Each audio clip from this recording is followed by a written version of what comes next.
എങ്ങനെയാണ് അവിടെ നമുക്ക് തൊട്ടടുത്ത് 1.5 മാസമായി, അതായത് 1.5 മാസത്തിലധികമായി പുതിയ കെട്ടിടം അവിടെ ഉണ്ട്, അതിന്റെ ഉദ്ഘാടനം പൂർത്തിയായി.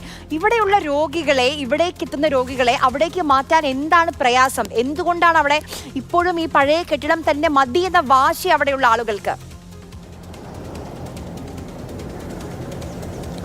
ആര്യ, ആ ശോചനീയമായിട്ടുള്ള കെട്ടിടത്തിൽ നിലവിൽ ഉള്ളത് സ്ത്രീകളുടെയും അതുപോലെ തന്നെ കുട്ടികളുടെയും വാർഡാണ് അവിടെ പ്രവർത്തിക്കുന്നത്. അത്രയും ഒരു ശോചനീയമായ അവസ്ഥയിലാണ് അവർ. അതിന് ബലമുണ്ട്, അതിന് വേറെ മറ്റു കുഴപ്പങ്ങളൊന്നുമില്ല എന്ന് പറയുമ്പോഴും ആ ദൃശ്യങ്ങളിൽ തന്നെ നമുക്കത് വ്യക്തമാണ്. ഓട് ഇടകി മാറിയതും അതുപോലെ അതിൻ്റെ പ്ലാസ്റ്ററിംഗ് എല്ലാം പൊളിഞ്ഞ് ഇഷ്ടികയടക്കം പുറത്തു വന്നിരിക്കുന്നതും എല്ലാം ദൃശ്യങ്ങളാണ്. അത് കണ്ടാൽ തന്നെ അറിയാം ആ ആശുപത്രി എന്ന് നിലവിൽ വന്നോ ആ കാലത്ത് മുതലുള്ള ഒരു കെട്ടിടമാണ് അത് എന്നുള്ള കാര്യം അവിടെ ജീവനക്കാരായിട്ടുള്ള അവരോട് സംസാരിക്കുമ്പോൾ അവർ പറയുന്നത് ഞങ്ങൾ വന്നപ്പോൾ ഇത് ഇങ്ങനെയാണ്, ഞങ്ങൾ വരുന്നതിന് മുമ്പേ തൊട്ടുള്ളതാണ് എന്നുള്ള തരത്തിലെല്ലാമാണ് അവിടുത്തെ ആളുകളും പറയുന്നത്. അപ്പോൾ അത്രയും കാലപ്പഴക്കം ചെന്ന ഒരു കെട്ടിടമാണ്. അതിൽ നിന്നും ഒരു മോചനം എന്നോണമാണ് ഇപ്പോൾ ചിറ്റൂർ താലൂക്ക് ആശുപത്രിക്ക് 7 നിലകളുള്ള അത്യാധുനിക സൗകര്യങ്ങളെല്ലാം ഏർപ്പെടുത്താവുന്ന തരത്തിൽ, അല്ലെങ്കിൽ ഒരു സ്വകാര്യ ആശുപത്രിയോട് കിടപടിക്കുന്ന തരത്തിലുള്ള ഒരു അതിമനോഹരമായിട്ടൊരു കെട്ടിടം അതിന്റെ സമീപത്ത് തന്നെ ഉണ്ടാക്കിയിട്ടുള്ളത്. അതിന്റെ നിർമ്മാണം കഴിഞ്ഞപ്പോൾ 1.5 മാസം പിന്നിട്ടിരിക്കുന്നു. നിർമ്മാണം കഴിഞ്ഞ് ഉദ്ഘാടന വേളയിലെല്ലാം ഉടനടി തന്നെ ഈ ആളുകളെ അവിടേക്ക് മാറ്റുമില്ലെങ്കിൽ ആശുപത്രിയുടെ എല്ലാ സംവിധാനങ്ങളും മറ്റ് പുറത്തുള്ള പഴയ കെട്ടിടത്തിലുള്ള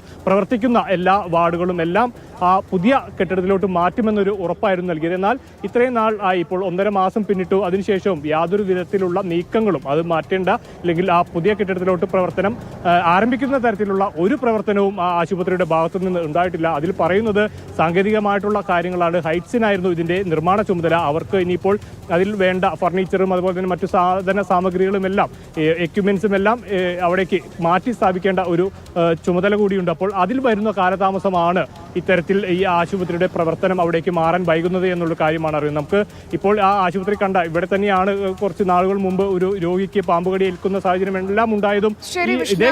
നോക്കൂ, അത് നമുക്ക് ഒന്നും പറയാതെ തന്നെ, ഒരു വാക്കും ഉരിയാടാതെ തന്നെ ആ കെട്ടിടത്തിന്റെ അവസ്ഥ കാണുമ്പോൾ അവിടെ എങ്ങനെയാണ് കുട്ടികൾക്കും സ്ത്രീകൾക്കും ഒക്കെ ചികിത്സ നൽകാൻ കഴിയുക എന്ന ചോദ്യം ആ ദൃശ്യങ്ങൾ കാണുമ്പോൾ നമ്മുടെ മനസ്സിലേക്ക് വരും. അപ്പോൾ കെട്ടിടമുണ്ട് തൊട്ടടുത്ത് തന്നെ, അതിന്റെ ഉദ്ഘാടനം നിർവഹിച്ചു കഴിഞ്ഞതാണ്, എല്ലാ സൗകര്യങ്ങളും അവിടെ ഉണ്ട്. പിന്നെ എന്തുകൊണ്ടാണ് രോഗികളെ ഈ പഴയ പൊട്ടിപ്പൊളിഞ്ഞു വീഴാറായ കെട്ടിടത്തിലേ ചികിത്സിക്കൂ എന്നുള്ള ആ പിടിവാശി എന്തിനാണോ എന്തോ.